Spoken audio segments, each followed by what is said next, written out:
President General Umueri Community Chief John Mechie anataghị ihe nlite award site n'aka ndị National Youth Council of Nigeria (NYCN) na Anambra State.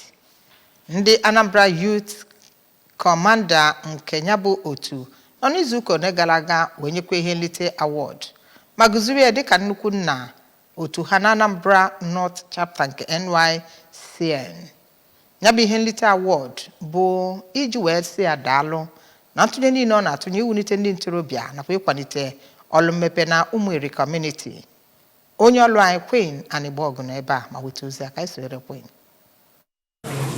Mmemme inye onyinye bụ nke were ọnọdụ n'oge NYCN Anambra Youth Innovation Business Empowerment Summit and Extraordinary Achievers Award nke e mere n'Awka dọtara ndị otu ahụ nọ na steeti dị iche iche, ndị ndọrọndọrọ ọchịchị, ndị isi ụlọ ọrụ, ndị ọrụ nchekwa na ndị ọzọ. Isiokwu nzukọ ahụ bụ Harnessing Business Opportunities Through the Innovation for Sustainability and Survival of Today's Economic Challenges in Nigeria, bụ nke ọkammụta Ima Okoye, onye isi ụlọ akwụkwọ Unizik Business School, bụ onye isi okwu n'ọgbakọ a. N'okwu nnabata ya, onye isi oche nke NYCN steeti Comrade Chukwudi Obi, bụ nke onye osote onye isi oche ya bụ onye nnọchiteanya ya, kwuru na mkparịta ụka a ga-ekpughe ọtụtụ usoro ma kwuo na ọgbakọ a guzoro dịka ihe mgbaàmà mmụta na netwọk maka ndụ ndị ntorobịa Anambra niile.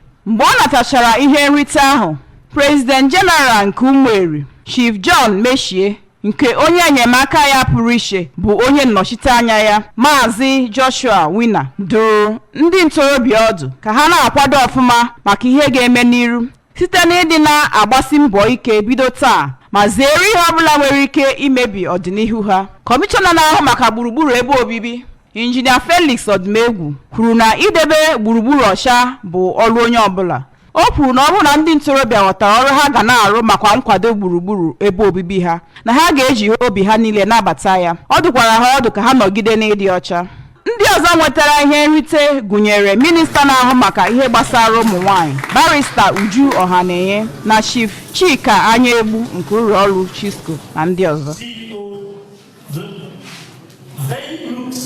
Nigeria, they have been